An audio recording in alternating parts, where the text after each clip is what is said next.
c'est de se dire, bah là, je fais que courir. Mon haut du corps, il me sert à rien. Donc, j'ai pas besoin de muscles en haut. Et généralement, les trailers, ils sont assez fins. J'avais même fait la blague que j'avais espoir d'être le seul athlète qui, pendant la course, allait prendre du poids. Bon, les Jujiteros, là, j'ai avec moi l'invité, c'est le gendre parfait. Il est beau, il est grand, il est musclé, il est médecin urgentiste, il fait de l'hypnose de spectacle et c'est un athlète. J'ai l'honneur de vous présenter JB Bourgeois. Ça va, JB? Merci. Merci, Julius. Ça fait très, très plaisir d'être là avec toi aujourd'hui. Depuis le Bah, temps qu'on écoute, en parle, c'est vraiment un honneur. tout le plaisir est pour moi. Tu sais, la première fois que je t'ai découvert, JB, c'était sur le podcast de notre ami David sur Limitless Project. Ouais, Et j'avais bien aimé ton approche, j'avais découvert qui tu étais, toi, médecin urgentiste, c'est pas commun. Tu sais, quand on voit un médecin urgentiste, et en plus on entend parler de sport, d'implication dans l'alimentation, la santé autre que le côté médicamenteux, tu vois. Moi, j'ai toujours tout de suite été, tout de suite été accroché. Et puis on s'est rencontrés en vrai l'année dernière au festival Limitless Project en septembre. Et ben, tu vois, on en avait parlé. Il n'y a pas besoin d'échanger beaucoup pour sentir qu'il y a des choses qui passent entre nous. Et puis une fois, tu es venu à la maison, on s'est fait un bon petit entraînement des familles à la maison. Et ok, oui. ça fait toujours plaisir, ça. JB, C'est ex- avant que de te laisser la parole, j'aimerais que tu me dises un petit peu qui tu es, quel âge tu as, où tu vis, qu'est-ce que tu fais dans la vie. ouais. Donc, moi, JB, comme tu as très justement dit, j'ai 32 ans. Tu vois, je suis obligé de réfléchir parce que depuis ma trentaine, je me suis dit que j'avais 30 ans et après, c'était les 30 ans bis, bis, bis, bis, bis. Et déjà, tu vois, pour rentrer sur le sujet un peu médical, je trouve que l'âge, ça reste un chiffre et qu'on a tendance des fois à trop s'attarder là-dessus. Et tu vois, tu en es la représentation parfaite, quoi. C'est comme tu dis, quand on a l'impression de se connaître depuis tout le temps, etc. Et la première fois qu'on m'a dit que Julius, il avait quarantaine, j'ai fait, oh, ah ouais, sérieusement? Et une fois de plus, d'où l'importance que, voilà, l'âge, c'est dans la tête et que moi, je le vois tous les jours avec certaines personnes, des fois, qui viennent aux urgences, quoi, qui font pas leur âge et quand tu leur demandes, ils sont incapables de donner leur âge. Je me souviens, bah, pas plus tard qu'hier, une petite mamie, 85 ans, et j'aime bien leur demander un petit peu de temps en temps leur secret un peu de vieillissement, les choses comme ça. Et en fait, la première chose qu'elle me dit, c'est bah en fait, déjà, je ne sais pas quel âge j'ai. Ok. Donc déjà, ça annonce la couleur. Et pour revenir sur le sujet, bah, du coup, moi, je suis dans ma trentaine, médecin urgentiste donc aux urgences et au SAMU. Je suis aussi médecin du sport à côté. Je suis un passionné par le potentiel humain et le pouvoir du cerveau au sens large. Et un des gros déclics que j'ai eu, c'est en effet depuis que je me suis mis à faire de l'hypnose, principalement hypnose de spectacle, mais maintenant aussi de l'hypnose thérapeutique, euh, parce que je faisais partie un peu de ce monde très cartésien, très médical, si c'est pas démontré scientifiquement, si c'est pas dans les livres, si on me l'a pas appris à la fac, c'est pas possible, ça ne marche pas, et de toute façon, on ne jure que par le médicament. Et donc un jour, je me suis retrouvé comme ça à un spectacle d'hypnose, en me disant, ah bah tiens, ça va être l'occasion de me faire une opinion, parce que j'ai toujours été très curieux et j'adore apprendre. Et je me suis retrouvé à être réceptif à l'hypnose, donc à aller sur scène et à me dire, bah, je vais voir ce qui marche, je vais voir ce qui marche pas, mais je vais pas le faire exprès pour leur faire plaisir. Donc c'est avéré qu'il y a des choses qui sont très bien passées, d'autres pas. Et du coup, après, en fait, je me suis formé avec eux, donc c'est des élèves de Mesmer. Et depuis que je fais de l'hypnose, j'ai découvert un autre monde, parce que pour quelqu'un de très cartésien, très, on va dire, terre à terre, se rendre compte que simplement avec le pouvoir des mots, ce qu'on peut faire aux gens, et je ne parle pas sur le sens ridicule à la Mesmer, mais plutôt sur le fait créer des sentiments, faire oublier des douleurs, créer des douleurs, améliorer les performances sportives, ce qui est le cœur aussi de ton métier. Euh, je pourrais voir comment essayer de partager ça, mais des vidéos de personnes qui ne savent pas faire une pompe et qui, sous hypnose, sont capables d'en faire une dizaine. En fait, sur le plan psychique, tu te dis, mais en fait, le pouvoir du cerveau, ça remet en perspective aussi avec l'effet placebo. À quel point, en fait, on fait des études médicales avec médicaments contre placebo, mais on oublie de dire qu'en fait, sur le bras placebo, c'est jamais zéro. Il y a aussi beaucoup de choses qui fonctionnent de ce côté-là. Donc voilà, ça définit un petit peu qui je suis par rapport au monde médical, de vouloir un petit peu mettre les pieds et dans le très thérapeutique de la médecine d'urgence, où en fait, c'est tel médicament maintenant pour maintenir les gens en vie. Et à côté de ça, de se dire, mais en fait, on a d'autres ressources que le médicament, ou avant d'arriver au médicament, et des choses qui font aussi bien et qu'on oublie. Je pense entre autres au sport, qui est peut-être le meilleur médicament et parfois le plus négligé. Et donc voilà, à travers aussi cette passion du sport, j'ai fait beaucoup de sport toute ma vie. J'en fais encore énormément. Et comme tu dis, c'est aussi ce qui nous a réunis, se connaître sans se connaître. Et après une journée ensemble chez toi où on s'est fait un magnifique entraînement dont je me souviens encore, les pecs brûlent encore, rien que d'y penser. Et c'était juste parfait. Moi, je trouve que voilà, c'est des moments de vie qui sont simples et qui sont géniaux, quoi. Tu viens de le dire, tu as toujours fait du sport et on le comprend bien. Donc, tu es médecin, on sait, en général, on dit que pour être médecin, il faut faire 10 années d'études. Comment toi, tu as fait pour entretenir ta pratique sportive pendant tes études? Ou bien est-ce que tu as arrêté? J'aimerais que tu me dises ça. Et bah, du coup, je vais faire un flashback qui est un peu plus long. Du coup, on Ouais. va prendre le temps. Moi, plus jeune, j'ai toujours fait du sport. Dans ma famille, on faisait énormément de sport. Mes parents faisaient beaucoup de vélo, beaucoup de course à pied. Mon père est également médecin, mais avant d'être médecin, il était footballeur pro. Donc j'ai toujours un petit peu eu cette culture du sport. Et dès mon plus jeune âge, je me souviens, j'allais faire des footings avec mon papa. Et quand je dis plus jeune âge, j'avais 4-5 ans, quoi. Et quand j'étais fatigué, je m'asseyais, je jouais dans le bac à sable du golf parce qu'on allait courir au golf. Et lui, il courait autour de moi, il finissait son footing, quoi. Et donc très jeune, j'ai fait des arts martiaux. J'ai commencé surtout karaté. Après, j'ai enchaîné avec la boxe, avec la savate, avec la boxe française pendant 5 ans, du judo à l'école. Et puis, je m'épanouissais avec le sport à l'école. J'ai souvent fait 2 sports en club, aussi du hand, du foot. On est passé un peu par tout ça. Et je faisais du vélo. Je me souviens encore du bicross. Et avec mes petites jambes d'enfant je devais avoir peut-être 7 ans, j'arrivais pas à faire les sauts. Et un jour, je découvre le motocross à la télé. Et en bon enfant, je vais voir mon papa en lui disant, papa, je veux faire ça, je veux faire ça, je veux faire ça. Et je le tanne pendant plusieurs jours jusqu'à ce qu'il craque. Et il me dit, oui, oui, tu auras une moto quand tu auras 16 ans. Et je négocie, je négocie. Et il me dit, bon, bah, d'accord, quand tu auras 9 ans. Après des semaines de négociation. Et depuis, j'en parle plus. La semaine avant mon anniversaire de mes 9 ans, du coup, je tanne mon papa en lui disant, tu te souviens, tu m'avais promis une petite moto, etc., pour que je fasse du motocross. Et en bon papa, il s'est dit, allez, je vais trouver une moto, je serai tranquille. Derrière ça, j'ai fait 10 ans de motocross, fini niveau national, entraînement tous les week-ends, tous les mercredis, les semaines de vacances, on descendait dans le sud, à droite, à gauche, etc.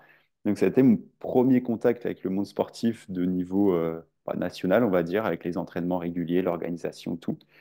Euh, et arrivé mes 16-17, 17-18 ans plutôt, la question qui s'était posée, c'est que moi j'avais toujours dit que je voulais faire médecine pour faire à la fois comme mon papa et parce que ça m'a toujours inspiré et j'avais envie d'aider les autres. Et donc j'ai arrêté le motocross, consacré aux études. Et donc j'étais sorti un peu de ce monde assez contraignant parce que bah, on partait le vendredi soir après l'école, je faisais mes devoirs sur la route, on rentrait le dimanche dans la nuit du dimanche au lundi pour reprendre.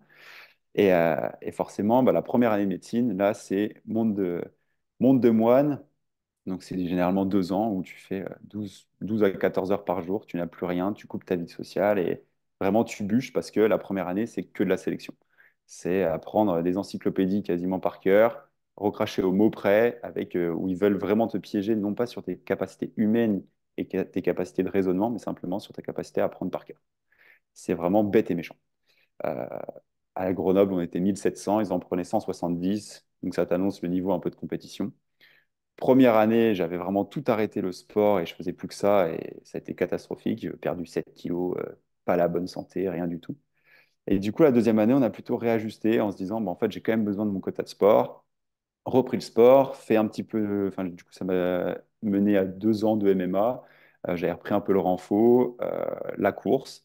Et j'avais trouvé mon équilibre comme ça. Et du coup, résultat, l'année s'est plutôt mieux passée et bien passée.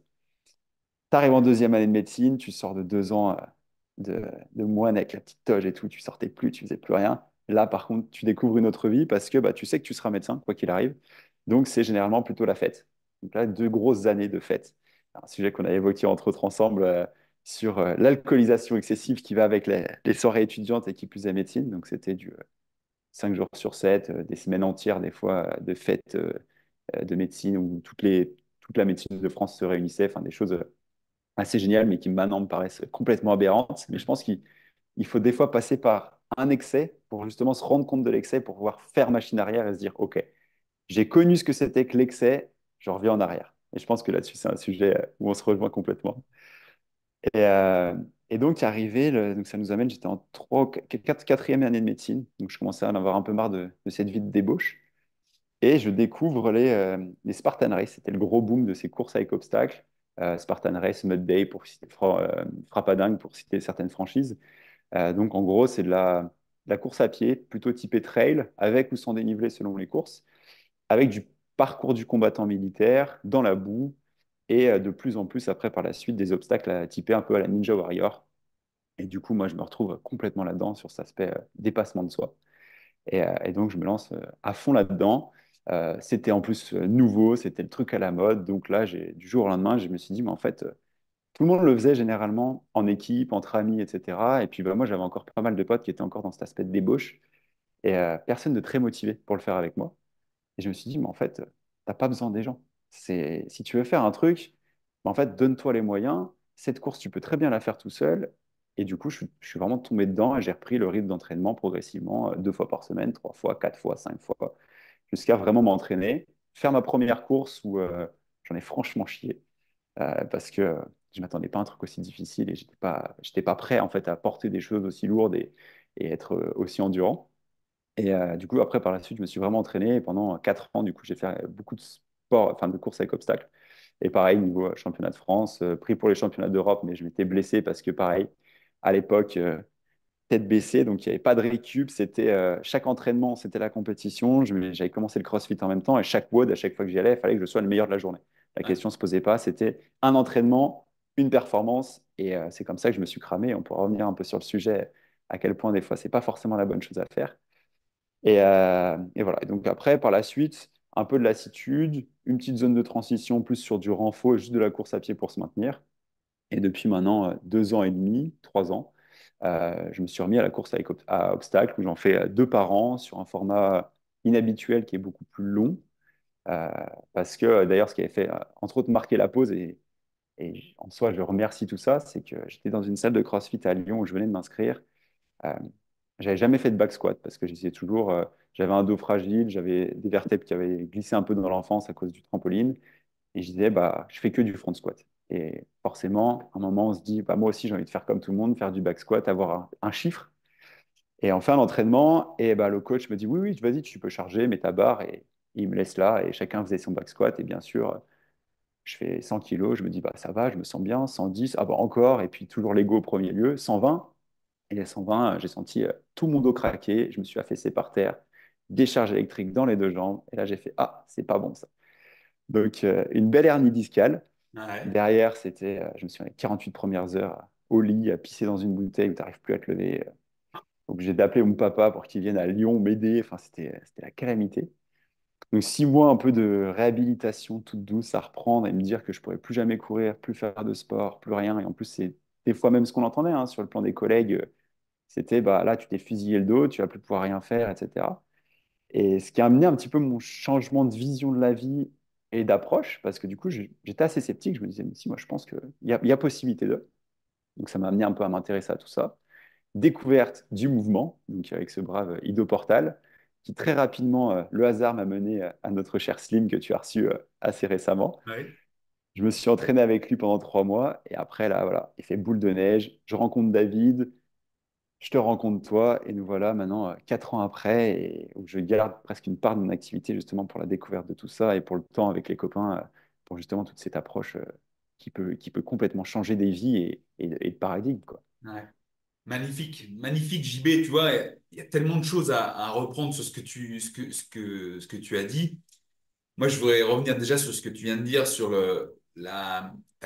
ton hernie discale, la blessure dans le squat que tu n'avais que jamais pratiqué, on va dire. Jamais, absolument jamais. Et ce que tu avais dit précédemment, il faut aller toucher les limites quelle qu'elle soit, hein, que ce soit sur le côté faire la fiesta et toucher le fond, ou bien aller toucher les limites à chaque fois de l'entraînement, se pousser à l'extrême, on en paye les pots cassés à un moment donné. Parce qu'on va sur un extrême. C'est comme un sportif de haut niveau, tu le sais très bien, ça va, le sport de haut niveau, ça se différencie du sport santé. Et en revanche, là où on a, pas tous, hein, mais cette sagesse, c'est qu'une fois qu'on a touché cet extrême, qu'on a identifié les points négatifs, on en retire des leçons et on les applique à soi-même pour progresser en fait. Cet échec n'est que ne fait n'est qu'une rampe de lancement. Ça fait partie du succès, j'ai envie de dire, tu vois. Et justement, comme tu dis, cette hernie discale t'a fait te remettre en question. Tout le monde t'a dit que tu pourras plus courir, tu pourras rien faire. Moi, j'ai eu le même cas avec un de mes genoux.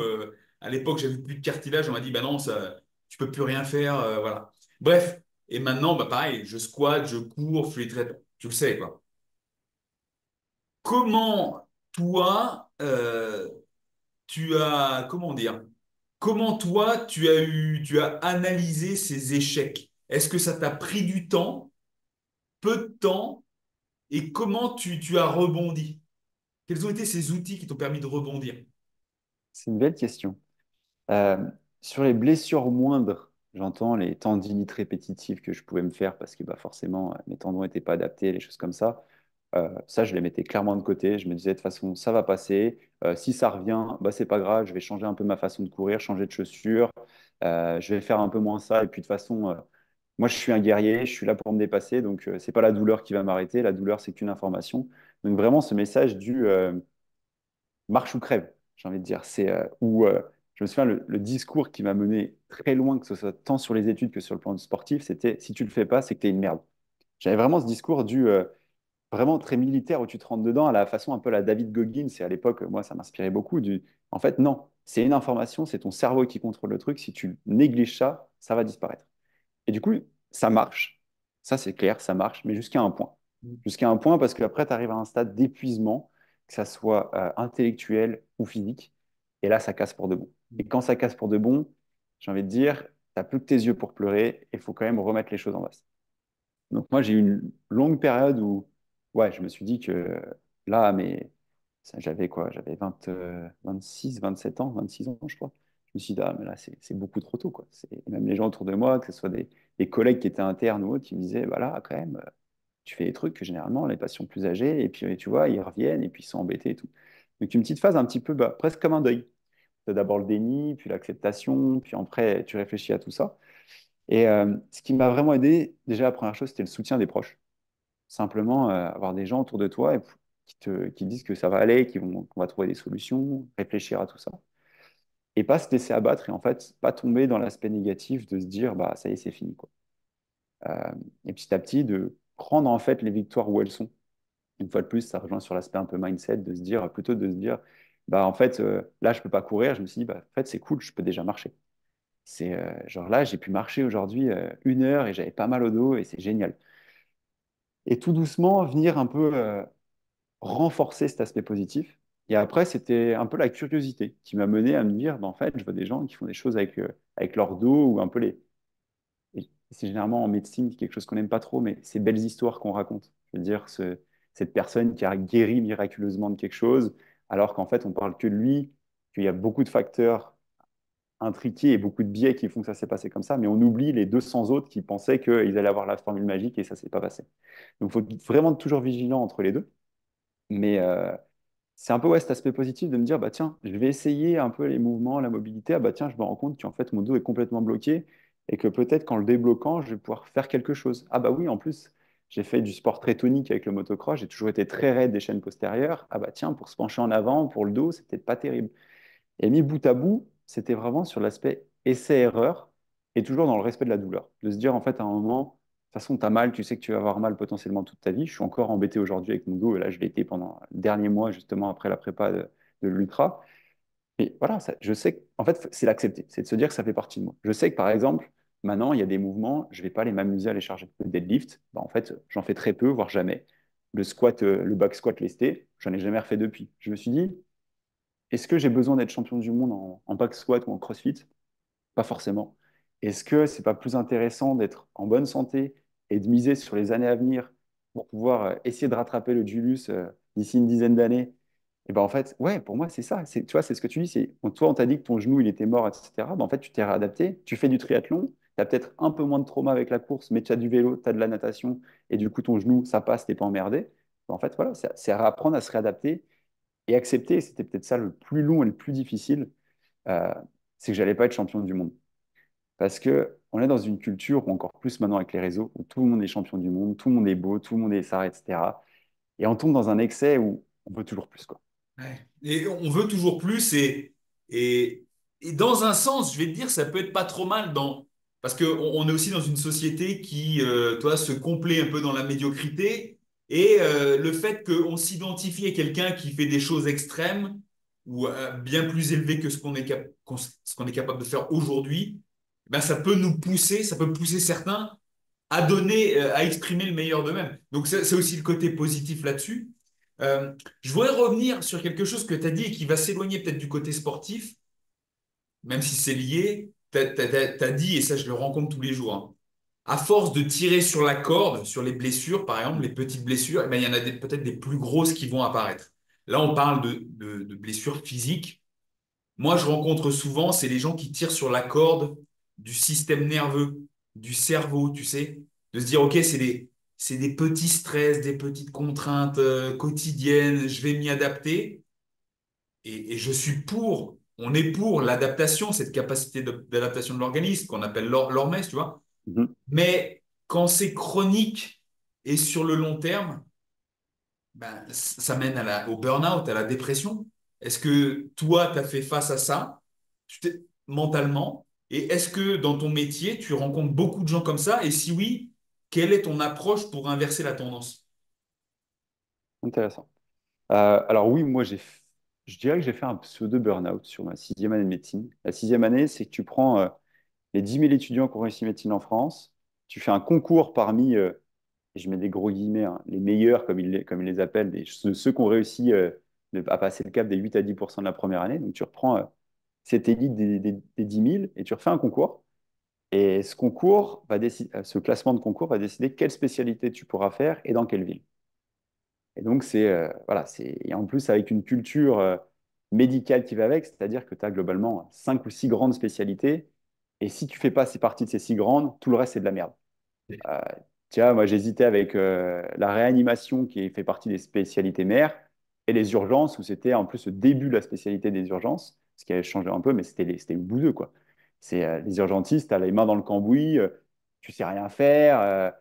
Et puis, non, qui veut faire des urgences? Enfin, ça rime à rien, quoi. Et vraiment, c'était le discours qu'on avait. Donc, en fait, tu avais déjà vraiment cette volonté de se dépasser. Et au final, l'histoire me donnera raison parce que je m'éclate aux urgences. Et en fait, c'est pas du tout ce qu'on peut imaginer. Mais du coup, sur cette sixième année, ouais, c'était pareil. J'avais, pareil, beaucoup trop coupé le sport, coupé cet équilibre. Et comme tu dis très justement, on a cet épuisement mental. C'est que beaucoup de gens disent, oui, mais moi, je fais rien de ma journée, je suis devant un ordinateur, etc. Mais en fait, ça te demande de l'énergie. Je pense, et je trouve que l'analogie est belle, on se lève le matin à un certain pourcentage de batterie et il faut voir à quoi on utilise son énergie. Réfléchir, il ne faut pas oublier que le cerveau, c'est le plus gros consommateur de glucides et de lipides exactement, et également, pardon. Mais on consomme énormément à réfléchir, même si on est posé à rien faire. Et moi, je l'ai vu quand j'étais devant mes bouquins, j'ai jamais été aussi fatigué, jamais autant mangé, j'ai envie de dire, que ces moments-là.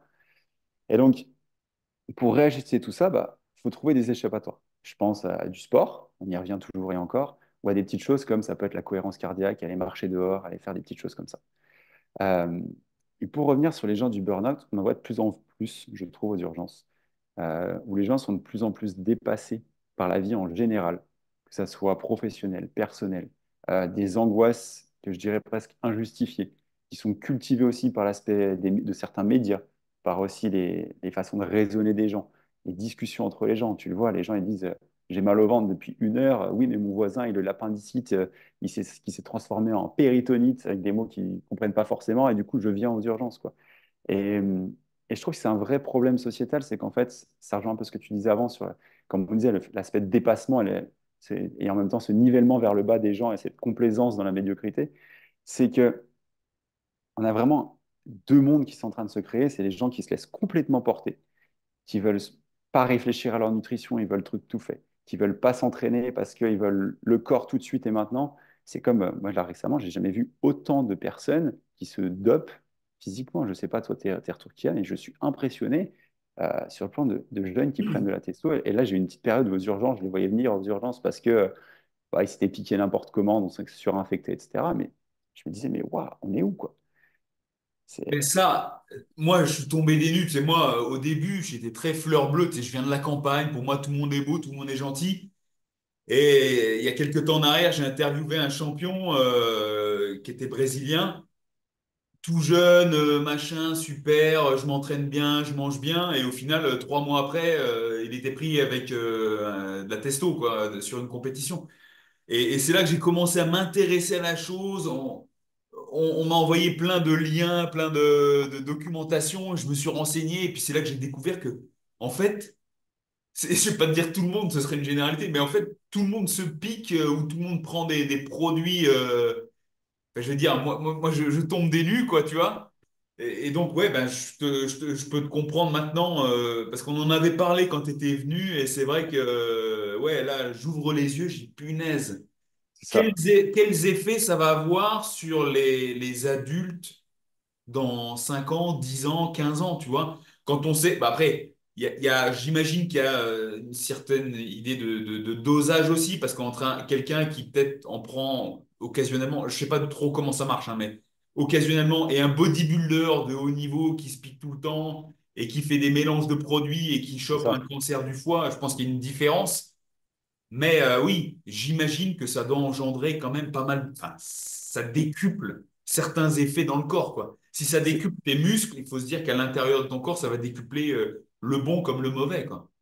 c'est pas pour rien que ceux qui font vraiment des.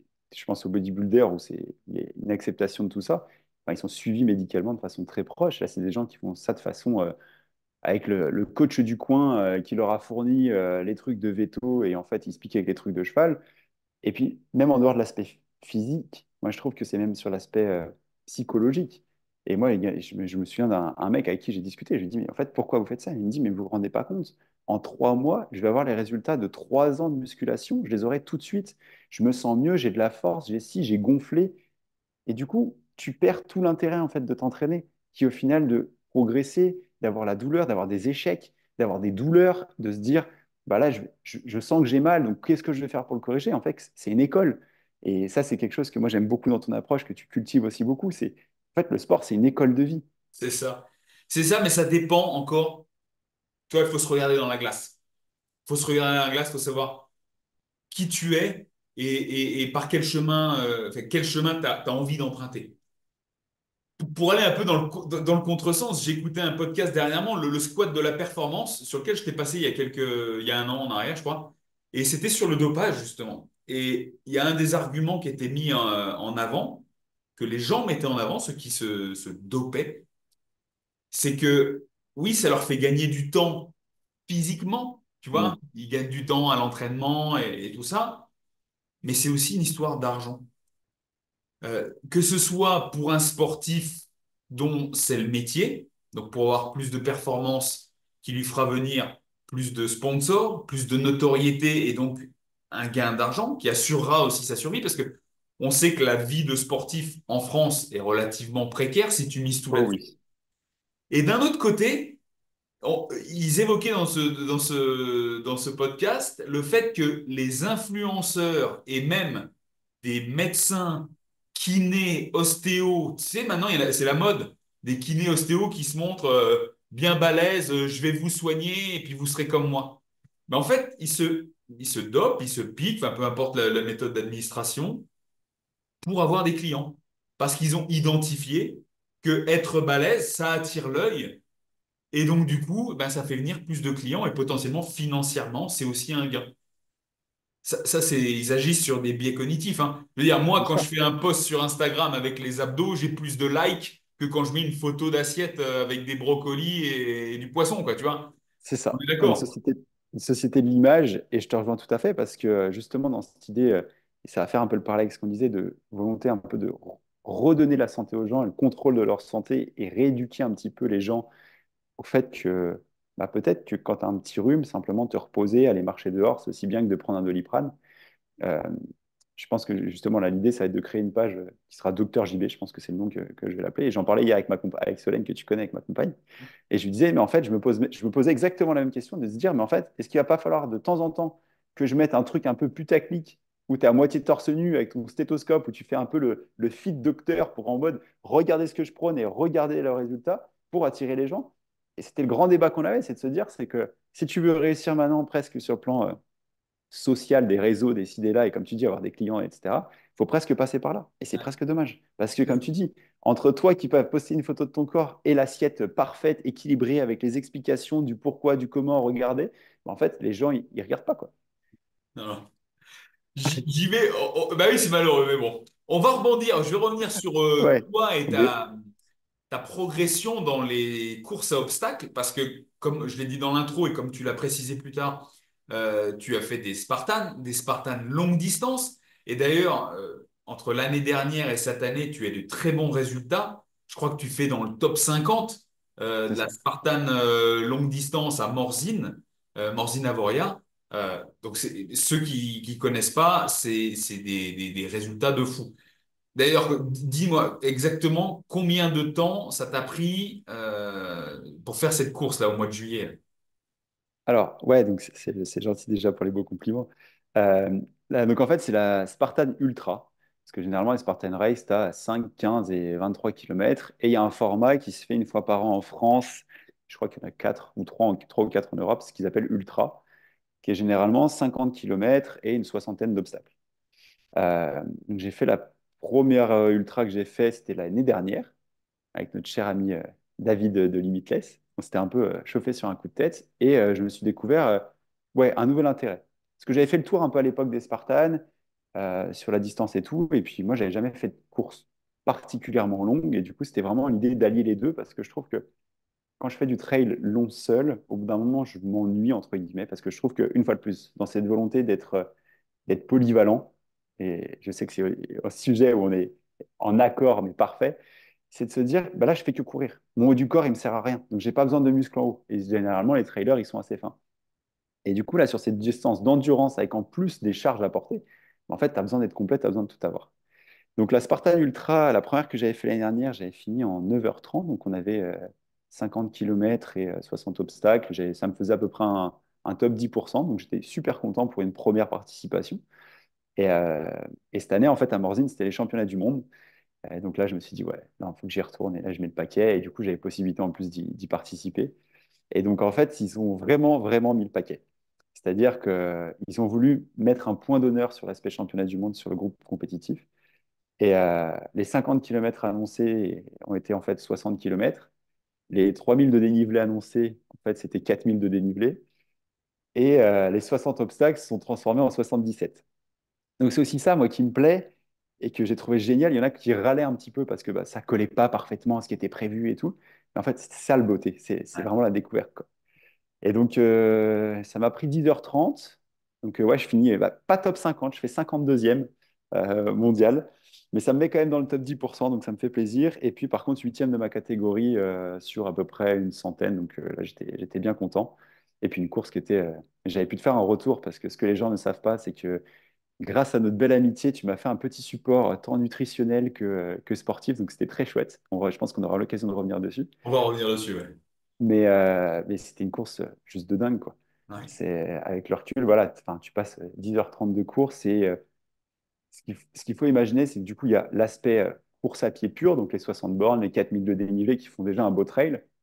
Mais à ça, tu rajoutes des obstacles type Ninja Warrior, donc c'est-à-dire les trucs où tu as à bout de bras, les ponts de singe, les portées, où là, les portées, ils nous ont fait des choses, mais des portées de 30 kilos que tu portes pendant une borne en montée, que tu lâches, tu prends un autre, tu vas prendre une chaîne après de 25, tu fais un petit tour, tu viens rechercher ton premier sac, où on enchaînait les portées, on a dû ramper sous les barbelés avec notre bûche, traverser les lacs, euh, porter les sauts de gravier, enfin, et puis où c'est complet. Moi, ce qui me plaît énormément, c'est que c'est pareil, t'as une lance, un équivalent vraiment de lance spatiale que tu dois planter dans un mannequin. On avait du pistolet laser, où on devait tirer les cibles. Bien sûr, toutes les palissades, plus les obstacles naturels, le montée de corde, bien entendu. Voilà, c'est vraiment super complet. Et voilà, ça te fait une course où tu passes dans tous les états. Et ouais, là, vraiment, c'est la première, enfin, une des premières fois où je pense qu'à un moment, s'il n'y avait pas ma compagne, je me suis presque posé la question d'arrêter. Parce que Ok. c'était arrivé au bout de 42 bornes à peu près, je commençais à me dire, alors, là, c'est vraiment dur. Genre, vraiment, là, ils ont vraiment mis le paquet. Là, j'en chie. Et c'est toujours là où, une fois de plus, tu as la petite voix extérieure qui te dit, mais en fait, non, ça fait 8 mois que tu t'entraînes pour ça, donc en fait, non. Là, tu remets la tête dans le guidon et tu repars. Mais ouais, c'était dur, mais une course que j'ai Moi, mon objectif principal, même en dehors de la place, c'était que je voulais finir sans blessure. Contrairement à l'année dernière où j'avais été pertuis de crampes et que j'avais pas pu courir comme je voulais avec mon niveau, bah là, j'ai pu courir tout le long. Et j'ai pu finir avec une bonne petite moyenne. J'étais à 5,30, 10 km sur la fin. Donc, j'étais vraiment content. Parce que c'est vrai que c'est un peu ça là-dessus qui est un peu des fois déroutant sur le temps de course par rapport à la distance. C'est qu'en fait, 10h30 pour 50 bornes, c'est pas forcément très rapide. Mais en fait, en réalité, tu passes tellement de temps à marcher. Ouais, voilà, ça, tu as Avec le les pentes. dénivelé, les Vous obstacles. portez. C'est ça. Et les obstacles, en fait, des fois, voilà, je pense à l'Atlas Ball qui fait 50 kilos, tu dois te charger, que tu portes 5 sur 50 mètres, c'est rien. Mais quand tu le fais deux fois, alors qu'avant, tu viens de te taper une montée qui est comme ça, etc., ouais, là, tu te dis, ouais, ça pique. Mais c'est vraiment chouette, quoi. Ah ouais. Ah ouais, magnifique, magnifique. Pour arriver à ce genre de performance, alors bien sûr, on a compris que tu fais du sport depuis que tu es enfant, donc on sait tous les deux que ce cumul d'activités physiques au fil des années te donne une endurance fondamentale, accroît progressivement ta VO2 max, ça te donne une base, une structure. Mais est-ce que tu pourrais nous parler de ta préparation en amont de cet événement? Combien de temps ça t'a pris et comment tu as organisé? Est-ce que tu étais suivi au niveau, par un coach spécifiquement? Bah, je vais juste faire une mini parenthèse parce que tu mets le pied sur quelque chose d'intéressant sur le fait que enfant et de faire du sport tout le temps, on crée notre bagage sportif pour la suite. Donc là, c'est plus le médecin qui va parler. On en vient même à dire que le corps que tu as à 20 ans va te prédisposer à ton corps à 40 ans. Qu'il y a en fait une influence dessus. Et ça fait rebondir sur tous les parents là, qui peuvent écouter. Moi, je suis pas encore papa, mais je trouve que l'importance que les enfants fassent du sport et qu'on leur dégage du temps pour faire du sport, voire même au moins deux activités différentes, un sport co, un sport individuel, de l'artistique, du collectif. Enfin, voilà, trouver ce qui plaît aux enfants. Et toi, voilà, tu vois, enfin, je pense aux stories que tu peux poster où tu as tes enfants qui te demandent à venir avec papa et à s'entraîner. Et en fait, c'est là que tu crées le bagage. Et on sait très bien que un enfant avant 18 ans, il doit toucher plusieurs sports. Et plus il va pratiquer de sports différents, plus il va développer en fait ses compétences, que ce soit psychomotrices ou même sportives. Et ça va lui créer un bagage qui est monstrueux pour la suite. Et ça sert à rien de vouloir les mettre trop tôt, trop fort à de la compète. C'est bien qu'ils aient de la compète, mais il faut aussi qu'ils fassent autre chose et qu'ils s'amusent.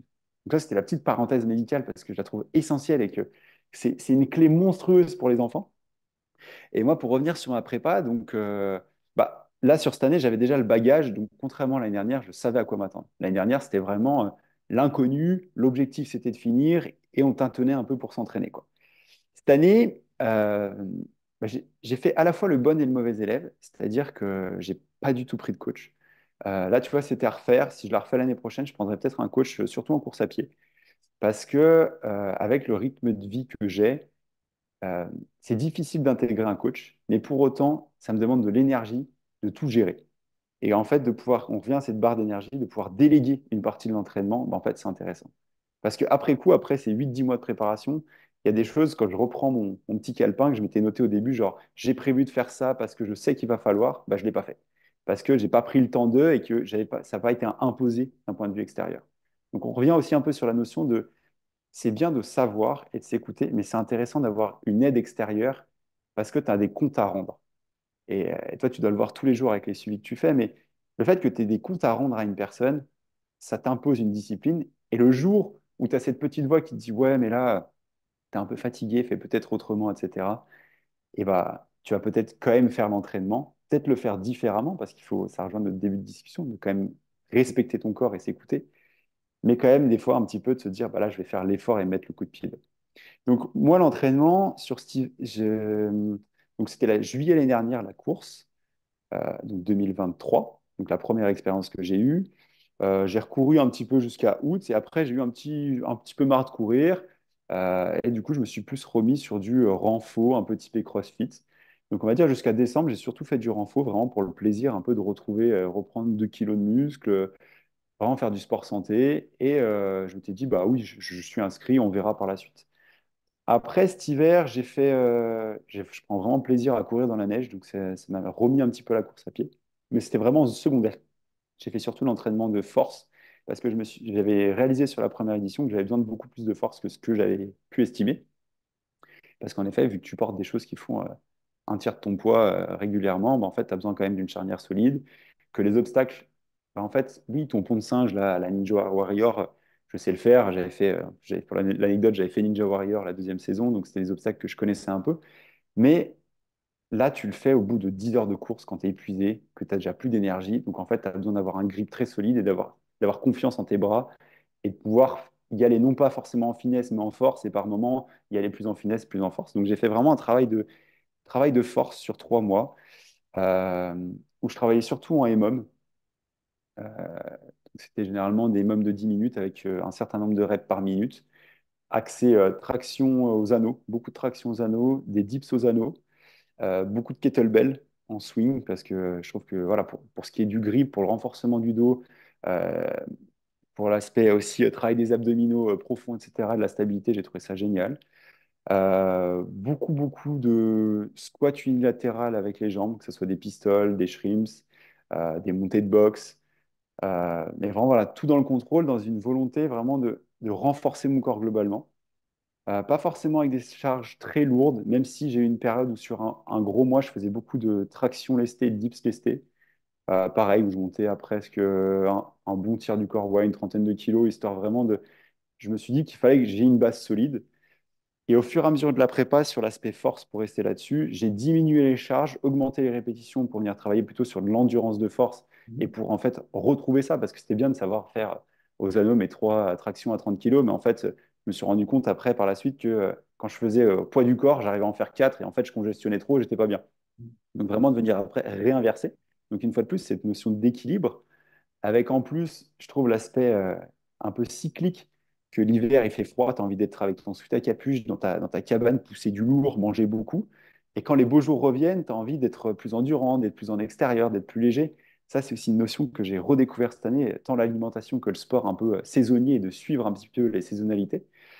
Et donc, au fur et à mesure, voilà, dégraisser sur le plan force pure, plus revenir presque sur l'entraînement un peu typé CrossFit, l'entraînement avec du sandbag, euh, l'entraînement tout bête d'aller faire des randos lestés où je mettais 15 kilos dans mon sac et j'allais me balader avec ma compagne. Parce que ça aussi, c'est un petit hack sympa parce que quand on est addict au sport comme nous, et bah, moi, j'avais un peu de mal à la fin à aller me balader avec ma nana en montagne parce que je voulais soit courir, soit m'entraîner et puis bah, ça allait pas assez vite. Et puis, du coup, il y avait une frustration mutuelle. Ouais. Bah, en fait, j'ai découvert que soit de faire ma séance de force avant et d'aller après marcher en montagne avec du dénivelé, bah, en fait, ça me faisait encore de l'effort actif, soit sinon de me lester.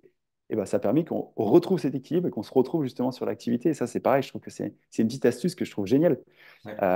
Tu peux et t'entraîner et être avec ta famille.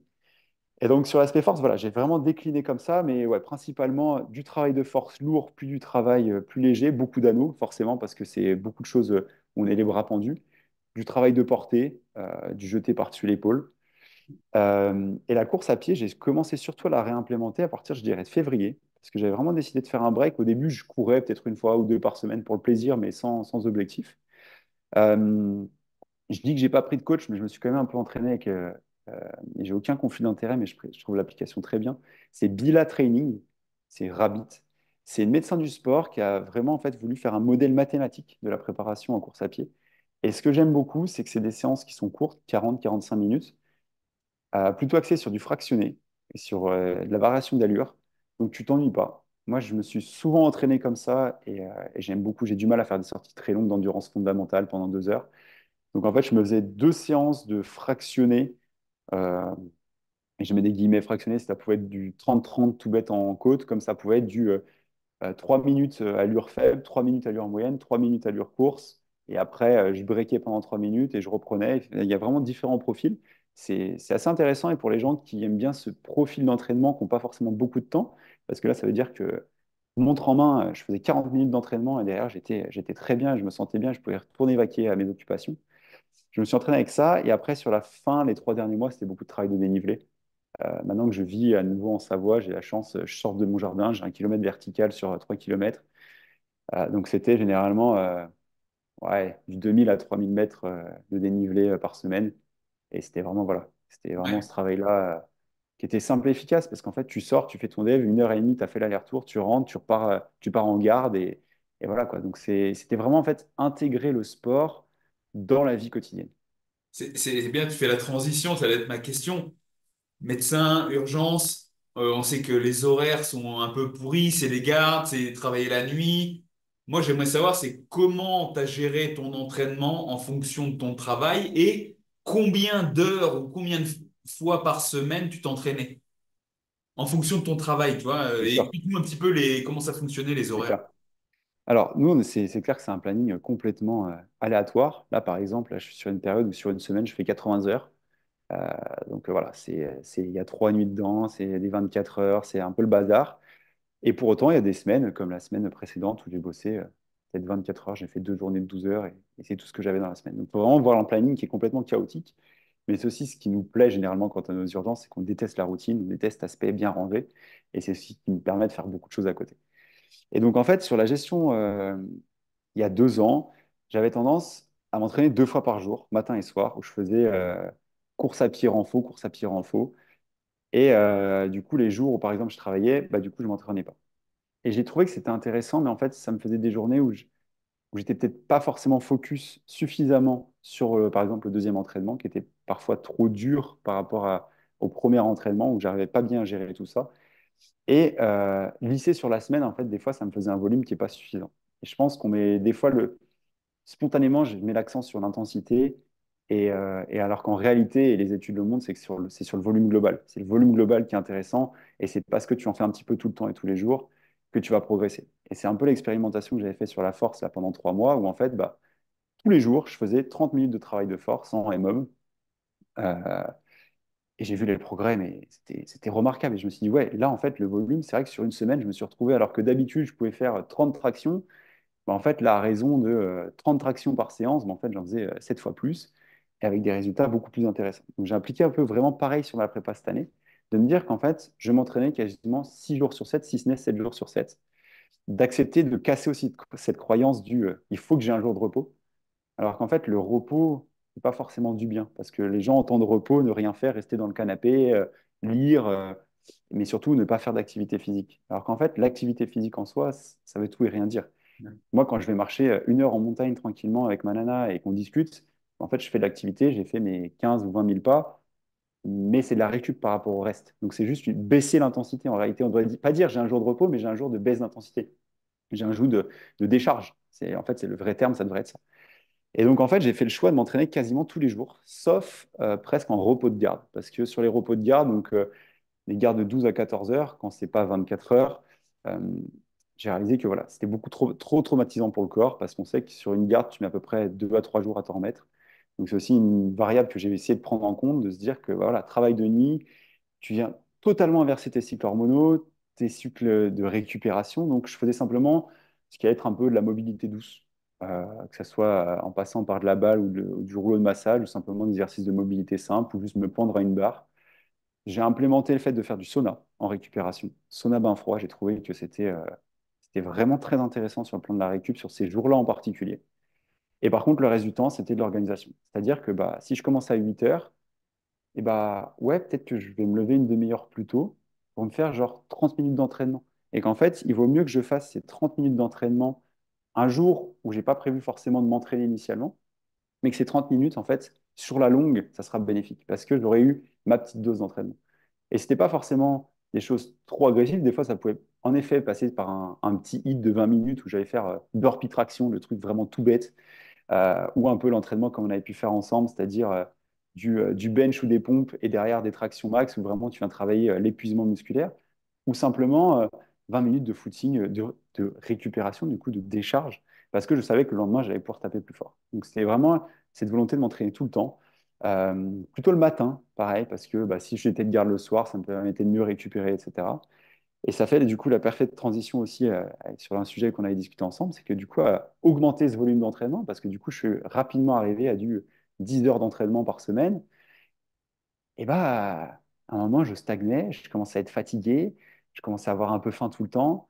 Un argument que nous, les mecs, on a beaucoup de mal à parler, alors qu'en fait, c'est le plus beau signal d'alerte de début de surentraînement, c'est bah, la libido qui chute, où j'arrivais à un stade où dans la journée, je me disais, bah là, en fait, aujourd'hui, il faut que je décide un peu de où c'est que je vais mettre mon énergie. Est-ce qu'aujourd'hui, c'est une journée où je m'entraîne vraiment? Est-ce que je vais faire plutôt qu'un petit entraînement parce que j'ai prévu de passer du temps avec ma nana? Ou est-ce que c'est ni l'un ni ça, mais aujourd'hui, je travaille, donc il faut que je garde de l'énergie pour le travail, mais j'arrivais à un moment où j'arrivais plus à tout gérer. où j'ai senti mon corps qui me disait, bah là, t'as faim, mais en fait, t'arrives même à un moment où ton corps a faim, mais ton cerveau n'a plus faim, j'ai envie de dire. Presque un dégoût de l'alimentation, et t'es tout le temps fatigué, quoi. Et ouais, mais je me rappelle bien, ouais, tu m'avais envoyé un message et ça fait la parfaite transition avec la question que je voulais te poser, c'est avec cette augmentation progressive de l'entraînement, cette charge qui s'accumule, le travail, comment tu as géré justement ton alimentation, tes apports alimentaires progressivement jusqu'à ressentir cette fatigue et qu'est-ce que tu as mis en place après? Et bah, c'est là-dessus qu'une fois de plus, des fois, faut mettre l'ego de côté, parce que le fameux ego de, ouais, moi, je suis médecin du sport, je suis sportif, j'ai fait du sport toute ma vie, je sais ce qu'il faut faire. Bah, en fait, c'est de faire appel à un ami ou à quelqu'un d'extérieur pour avoir son approche. Et donc, dans cet aspect, il faut imaginer donc, du coup, à 10-12 heures de sport par semaine, avec de plus en plus de fatigue. Pourtant, bah, je mange généralement des produits bruts, ce qui me semble être pas mal de protéines, des légumes, un peu de glucides quand même, que j'avais réaugmenté pour quand même suivre avec l'entraînement sportif. Un régime un peu high fat, low carb, donc le midi pas de glucides, mais plutôt des bons gras. Et je comprenais pas pourquoi, malgré tout ça, ça allait pas forcément, quoi. Et c'est vrai qu'en discutant ensemble, et ça m'a marqué, c'est de se dire qu'en fait, quand tu commences un peu à calculer les apports protéiques, et pareil, on sait tous que pour un individu lambda, il faut au minimum et grand minimum 0,8 à 1,2 grammes de protéines par poids de corps. Et je dis vraiment minimum parce que les études montrent qu'en dessous de 0,8, tu es même délétère et c'est pas bon pour la santé. Mais par contre, on sait tous que 1,5, on commence déjà à être plutôt mieux. Et tout le monde sait qu'un athlète, au sens large du terme, il faut au moins entre 1,5 et 2,2, quoi, pour faire une fourchette large un peu adaptée à chacun. Et moi, j'étais convaincu d'être dedans, parce que ouais, je mangeais des protéines midi, soir, et que quand tu écoutes les gens autour de toi, c'est oh là là, tu manges quand même beaucoup de protéines, tu manges tout le temps des protéines, tu es un viandard, et presque même avec cette culpabilité qu'on donne aux gens sur le fait de consommer des produits animaux, parce que tu n'es pas écologique, parce que tu fais du mal à une bête, etc., etc. Et du coup, j'ai commencé à me dire, ouais, pourtant, je vois pas ce que je peux faire de plus. Et même, ça rejoint notre sujet du début avec le dopage. Je me supplémentais pas avec rien à côté. Parce que bah, je mangeais des fruits, des légumes, ça suffisait. J'avais encore un peu cette conviction qu'ils étaient assez riches sur le plan nutritionnel, ma viande aussi. Et que rien que l'idée pour moi de prendre des protéines en poudre, c'était déjà presque un premier pied dans le dopage. Parce que, bah, en fait, non, je veux manger des vrais aliments. Et c'est une chose que j'ai pu faire et mettre en place parce que quand ta vie tourne autour de l'entraînement et que tu as le temps de manger suffisamment, là j'ai vu, je crois que c'est hier ou il y a quelques jours, tu as posté une journée dans tes assiettes où on voit que tu fais 6 repas par jour parce que tu as la possibilité d'adapter ça. Mais moi, quand je suis 12 heures de garde aux urgences, que je mange en 20 minutes mon petit up préparé en amont, bah, en fait, je ne peux pas me permettre toutes les 4 heures en gros de manger un truc parce que j'ai faim et que j'ai besoin d'avoir l'apport suffisant. Donc, devant cet aspect de fatigue, en fait, en discutant ensemble, tu m'as dit, mais regarde, si tu calcules, etc., je crois que j'étais à 1 gramme à peu près de protéines par poids de corps. Et là, je me suis dit, ah ouais, c'est vrai. Et puis, bah oui, je sais au fond de moi que les vitamines qu'on a aussi dans les fruits et légumes ne sont pas suffisants. Et donc, rajouter à ça beaucoup de lectures, découverte un peu de Paul Saladino aussi, qui est un Américain qui prône aussi beaucoup l'alimentation plutôt animal-based, discuter avec Slim, discuter avec toi, discuter avec les copains, quoi, au final de se dire, attendez les gars, je prends un peu de recul sur ce que je pense savoir et venez, on en discute. Et toi, tu as été le premier à me dire, mais j'y vais. Pourquoi tu ne te supplémentes pas en protéines? Où tu me dis, bah là, en fait, vu ton rythme de vie, je te dis pas d'en prendre tous les jours, mais prends-en les jours où tu sais que tu n'auras pas ton apport suffisant. Et c'est vrai que cet apport de 30 grammes, qui équivaut à peu près à un shaker, les jours où en fait, bah, je sais que je vais pas avoir mon apport parce que je suis au travail, parce que ci, parce que ça, bah, ça fait du bien. Et les autres jours, bah, augmente ta ration de protéines. Fais attention à avoir ton ratio protéique suffisant. En plus, ça m'a mis aussi en perspective et ça a donné lieu aujourd'hui au fait que David fasse naître la marque Féroce, avec lequel je suis associé justement parce que moi, c'est un truc qui m'intéresse de plus en plus. J'ai même prévu de faire un revue d'études qui vient démontrer que la viande rouge, contrairement à ce qu'on nous enseigne, n'est pas nocive et que c'est la qualité de ta viande qui est importante. Et une fois de plus, sur l'aspect écologique, où bien sûr, vivant à la campagne, je suis hyper sensible à tout ça, mais en fait, que si tu manges tout dans ta bête, et vous en parliez très bien avec notre cher ami Pierre, c'est que tu deviens indirectement écologique parce qu'au lieu de manger que du muscle, comme on enseigne, du muscle qui est pauvre, où il n'y a rien dedans, à manger tes abats qui sont au final super bon, tant nutritionnellement que gustativement, et que ça évite qu'il soit jeté et pas utilisé, bah, tu te dis, mais en fait, du coup, ça prend du sens. Ça prend du sens de tout ça, de remanger de la tête à la queue et de se dire, bah, en fait, c'est pour ça qu'à l'époque, ils étaient en bonne santé et qu'ils avaient aussi cette saisonnalité. De, par exemple, les périodes de chasse, on va manger beaucoup de viande et à d'autres moments, on en mange moins. Là, je vois actuellement, et je dérive un peu de sujet, je suis désolé, mais c'est sur le fait que là, actuellement, moi, je me suis rendu compte que cet été, j'ai moins envie de viande, j'ai moins envie de produits comme ça, j'ai plus envie de fruits. Là, je me gaffe de fruits, je me fais encore mes belles assiettes de viande, mais moins envie. Alors que l'hiver, par contre, je pourrais manger ça mais tous les jours, tout le temps. Et quand je dis viande, bien entendu, c'est tous les apports protéiques autres que les végétaux. Bien entendu, c'est les œufs, c'est le poisson, c'est les abats. Tu vois, moi, l'hiver, j'adore les pot-au-feu, les langues de bœuf. Tu te fais des bouillons, ça te fait un apport de graisse, un apport de viande. Voilà. Je me suis quand même fait un pot-au-feu il y a 2 semaines parce que quand il y a eu la petite saison où il faisait un peu frais, là, je me suis dit, ouais, c'est le moment. Mais tout ça pour dire que du coup, en réaugmentant l'apport protéique, j'ai vraiment senti un game changer. Ça a été, il y a eu un avant et après. Et vraiment, voilà, pour que je dise que maintenant, 6, 8 mois après, c'est quelque chose qui vient m'intéresser au point que j'ai la velléité d'essayer d'un peu de lire beaucoup plus d'études et de faire une revue systématisée des études pour qu'on casse un peu le mythe. Parce que, ouais, en fait, on a besoin de cet apport protéique. Le corps, c'est le pilier de base du corps. Et que tous, et quand tu regardes tous les régimes, moi, ça me fait aussi beaucoup rigoler, que ce soit cétogène, que ce soit paléo, que ça soit. Tu vois, ils enlèvent tous déjà les produits transformés. Ça, on est tous d'accord. Et ça, les végétariens, c'est pareil. La seule différence, c'est l'apport protéique. Et c'est vrai que quand tu vois l'aspect physique de certains, bah, tu comprends que l'apport protéique est essentiel. Et ça devrait être la première chose à laquelle on fait attention. Et moi, je te remercierai jamais assez d'avoir mis le doigt dessus, entre autres. Parce que, ouais, ça m'a permis après, j'ai vraiment retrouvé le après où en fait, ouais, dans ma journée, j'ai ma barre d'énergie qui est suffisamment grande maintenant pour tout faire. Je peux m'entraîner 1 heure le matin, aller faire ma journée de travail et le soir passer du bon temps. Il n'y a aucun souci. Tout est revenu normal et c'est génial. C'est génial. Et ça, c'est vraiment. Merci, merci pour ton retour, hein.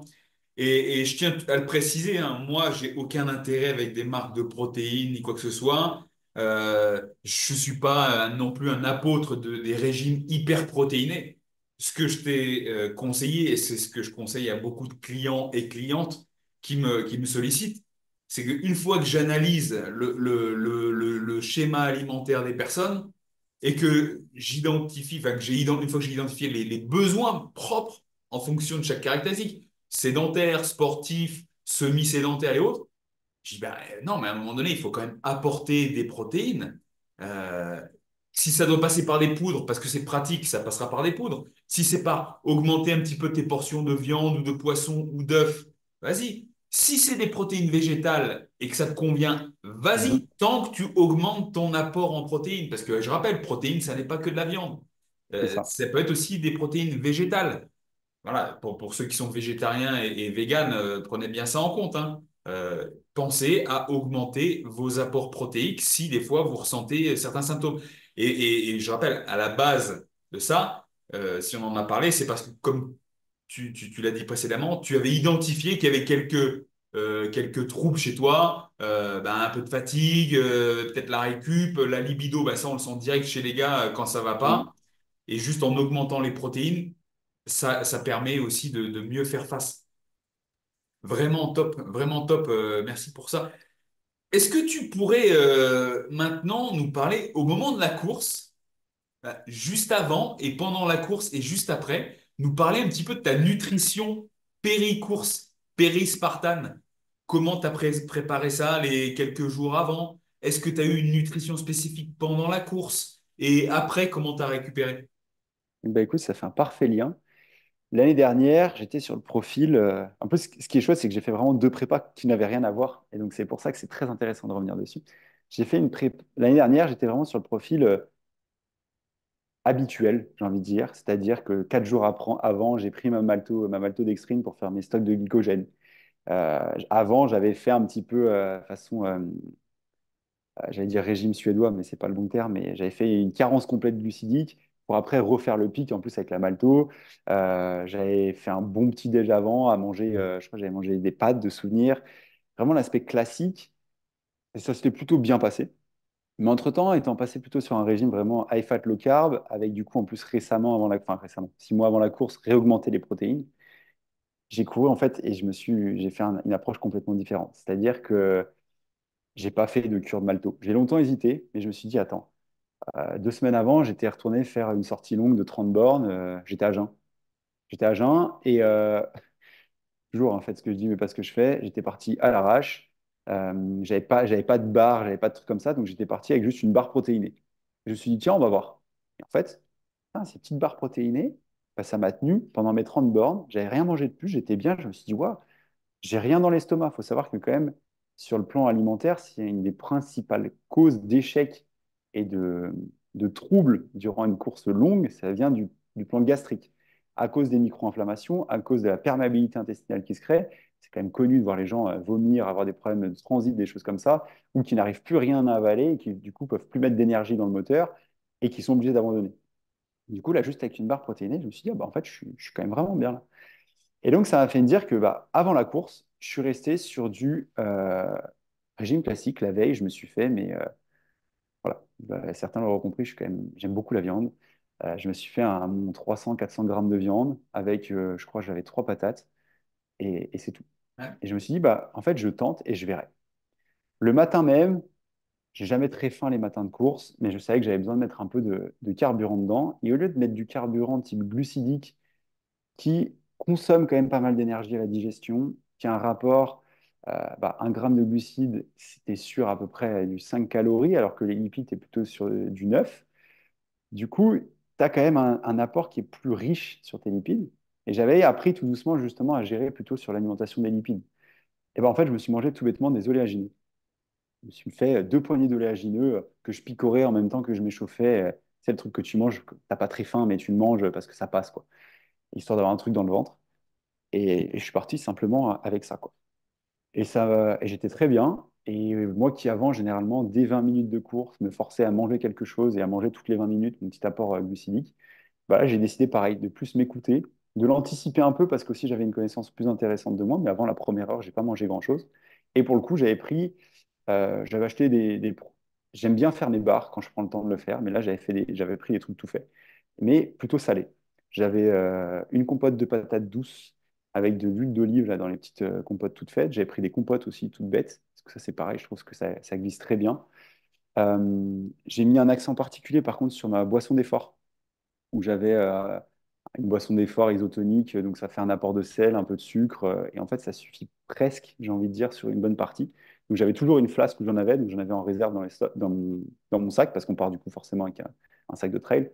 Et dès que j'étais à un ravito et que j'étais à vide, ben, en fait, je sortais, je mettais ma petite poudre, je remplissais d'eau, donc j'en avais une d'eau pure et une d'iso. Ce qui est super important pour les efforts longs, parce que n'oublions pas que quand on court en chaleur, on perd plus de sel que d'eau, et que si on boit que de l'eau pure, on vient diluer nos cellules, diluer notre natrémie, et derrière, on peut quasiment même finir par faire un coma, et c'est une autre cause d'échec. Et d'où l'importance à l'effort, surtout les efforts longs quand il fait chaud, d'avoir du sel. Euh, et le sel, je m'étais mis des bouillons de cubes. J'avais des bouillons de cubes que je mangeais secs comme ça. C'est assez dégueulasse, mais ça te met une bonne claque et ça fait quand même du bien. Du coup, tu vois, une alimentation, j'étais sur du 50-50. 50% salé, 50% sucré.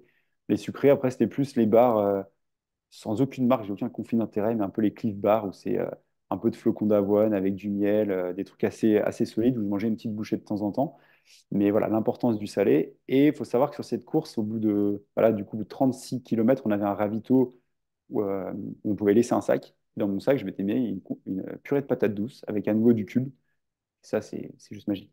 On y revient une fois de plus sur cet aspect de non plus être sur des sucres très rapides, mais la patate douce, bon, j'en mange régulièrement et je sais que toi, tu es également un fan, mais je trouve que c'est vraiment un aliment magique parce que ton index glycémique est tellement lissé que tu ne le vois pas passer, quoi. Donc voilà, c'était principalement ça, un peu d'oléagineux aussi pendant la course. Donc tu vois, un truc beaucoup plus léger et beaucoup moins sucré que ce que j'avais pu faire les autres années. Et moralité, mon corps a très bien répondu. J'ai eu moins de fatigue, je me sentais bien, euh, pas ballonné.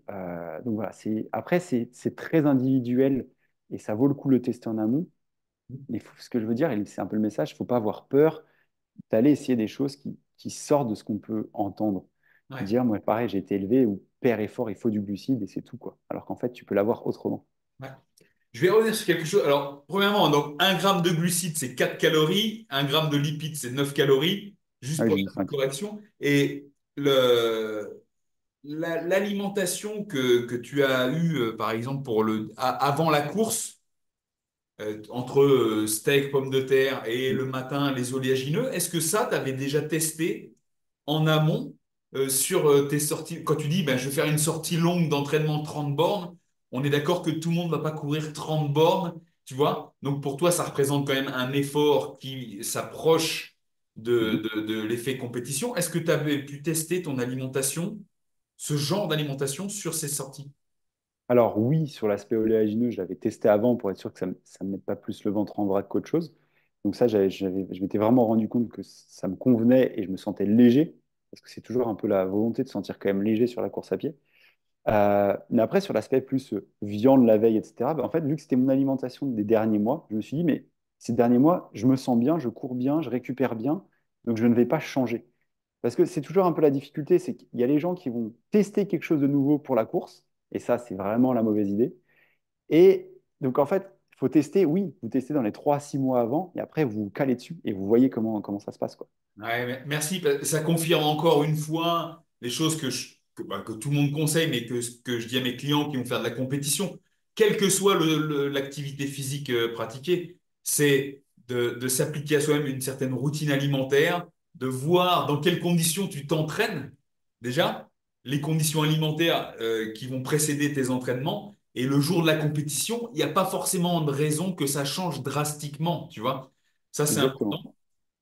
Donc, tu avais testé aussi donc, les oléagineux. Et même si tu dis que tu n'as pas consommé beaucoup de glucides pendant l'aspartame, on comprend que quand même, il y en a eu de consommés. Parce que je te Complètement. rappelle, le glucose, ça reste quand même la matière première de l'intensité. Et quand on court en montagne, que la durée est vraiment allongée, qu'il y a des obstacles et tout, on a besoin de ce glucose entre les compotes, purée de patates douces, même si c'est, on va dire, index glycémique moyen, dès que c'est réduit en purée, bah, ça va bien évidemment augmenter un petit peu sa disponibilité.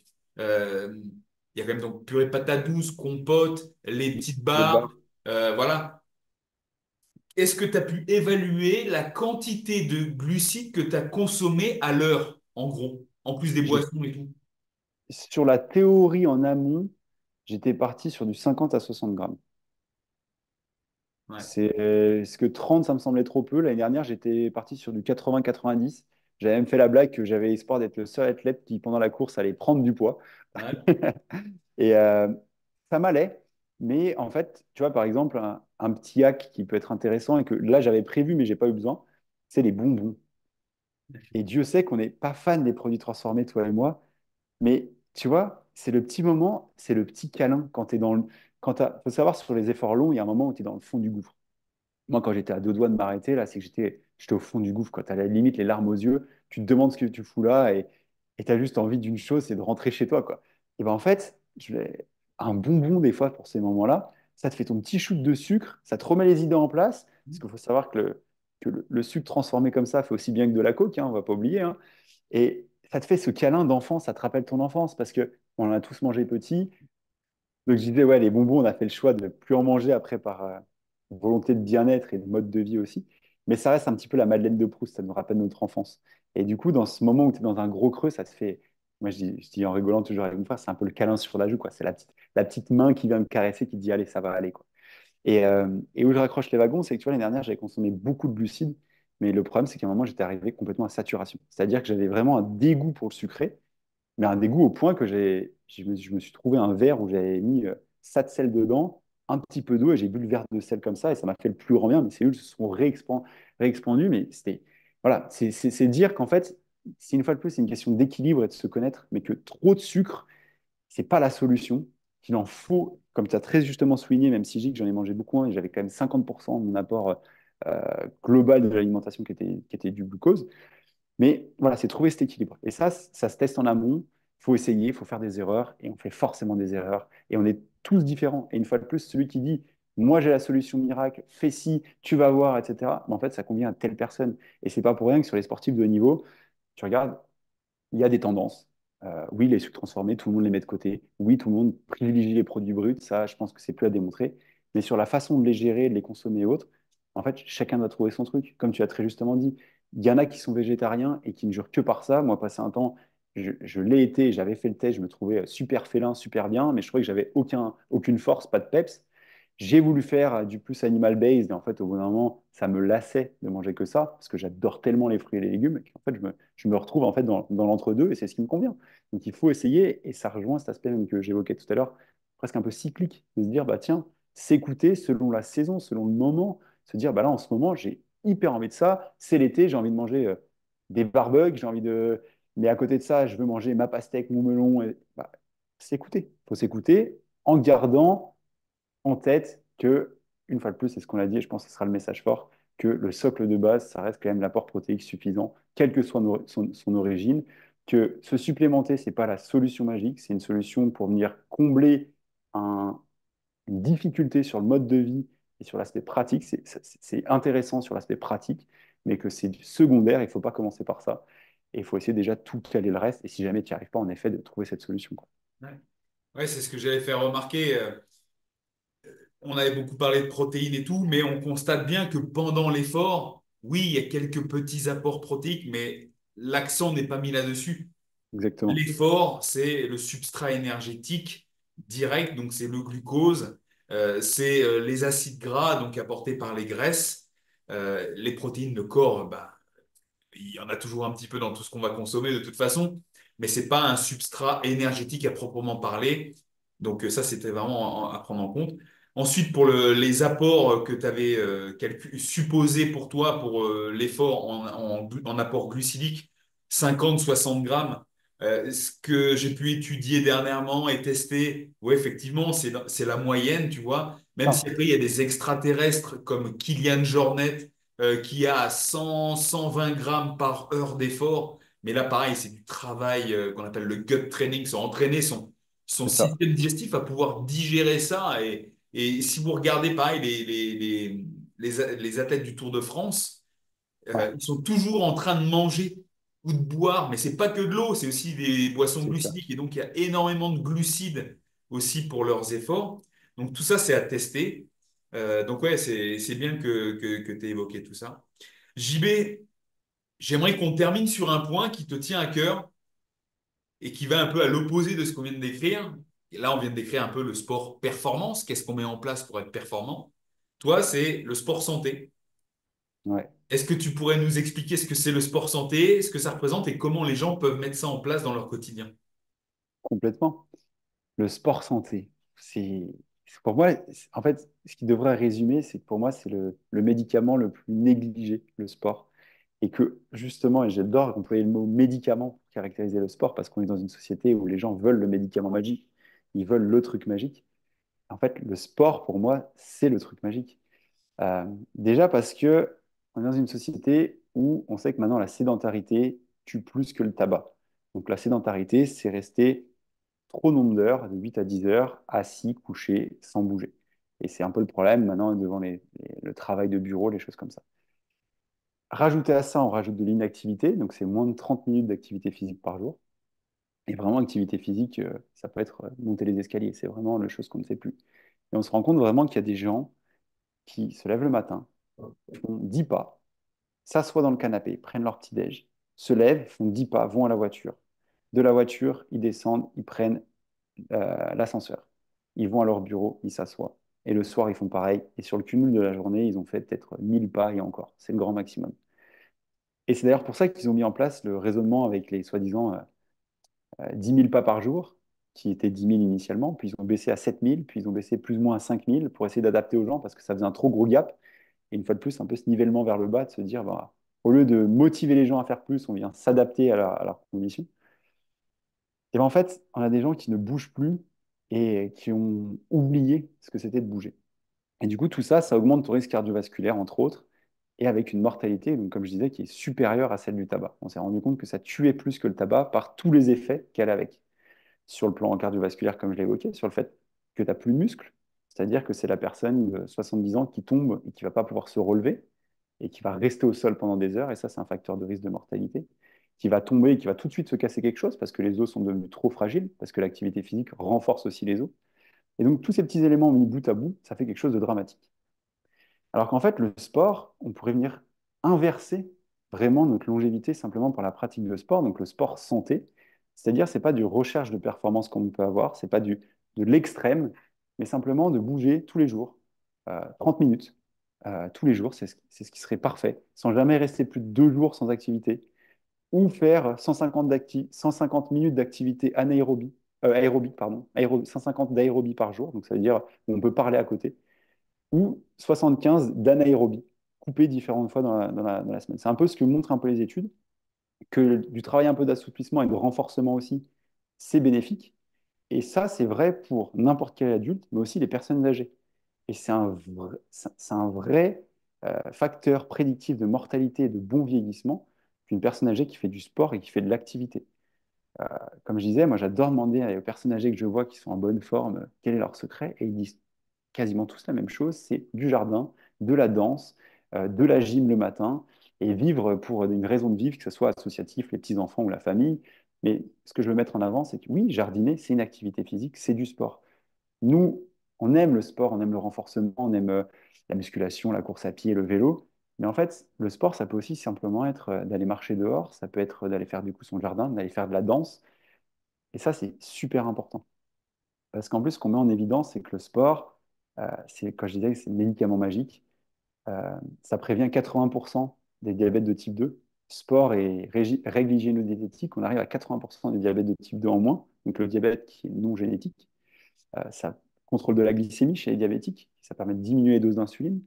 Meilleure maîtrise du poids, toi qui suis beaucoup de gens sur les pertes de poids, etc., ben on sait que la perte de poids seule sans activité physique, ben en fait, ils vont tous rechuter derrière. Le plan cardiovasculaire, le sport, la réathlétisation, donc la rééducation physique, fait aussi bien que le traitement qu'on met après un infarctus. Les études montrent qu'en fait, ça fait aussi bien que ça. Sur le contrôle de la tension, ça permet de baisser la tension artérielle, d'avoir moins de médicaments à prendre et moins de problèmes de tension. Tu rajoutes sur les femmes qui sont les douleurs de règles, ça diminue les douleurs de règles.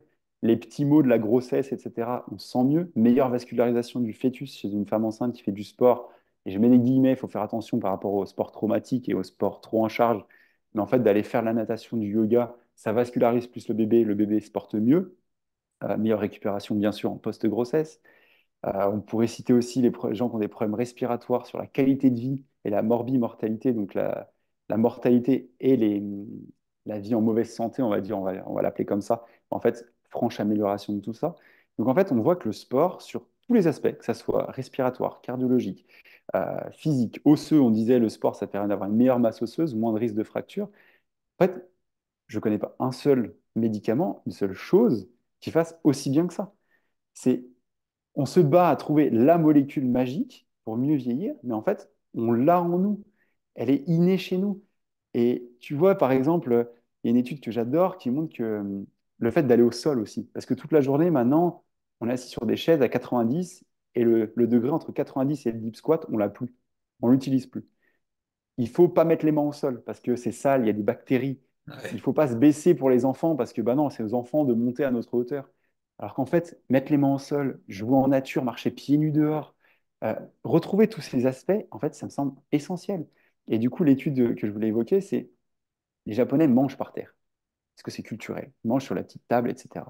Bah, qu'est-ce que ça démontre? C'est que chez nous, on dit qu'une personne âgée qui chute et qui se fait généralement une fracture du col du fémur, elle a un risque de décès à 1 an qui est de 30 à 40%. Parce que, en fait, en 15 jours, une personne âgée perd tous ses muscles, se déconditionne physiquement, et derrière, qui dit plus de muscles, devient dépendante pour les actes de la vie de tous les jours, ne peut plus aller aux toilettes tout seul, ne peut plus se doucher, elle reste dans son lit, elle devient grabataire et on décède. Et en fait, en plus de ça, on tombe et on ne peut pas se relever parce qu'on n'a plus les muscles pour se relever, on reste au sol, et sur le plan métabolique, ça fait des catastrophes, notamment cardiaques.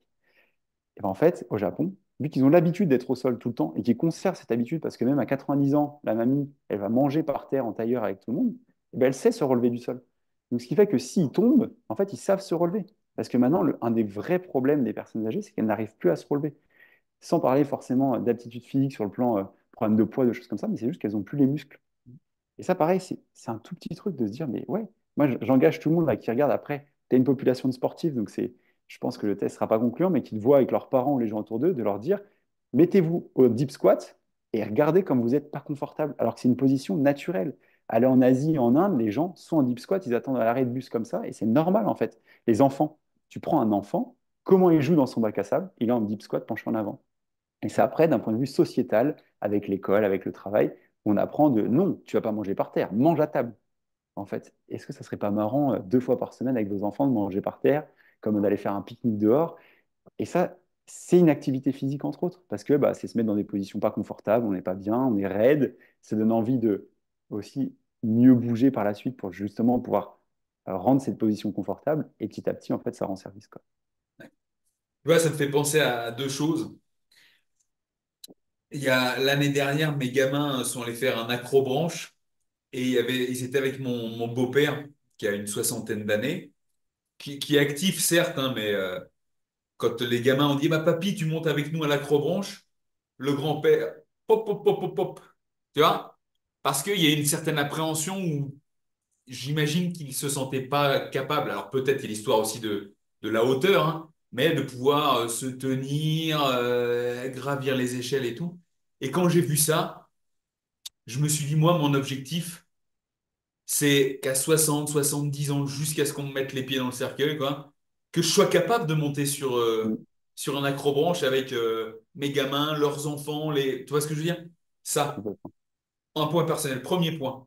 Deuxième point, tu l'as dit, la plupart des gens qui suivent cette chaîne, on va dire, c'est entre 20 ans et 45 ans.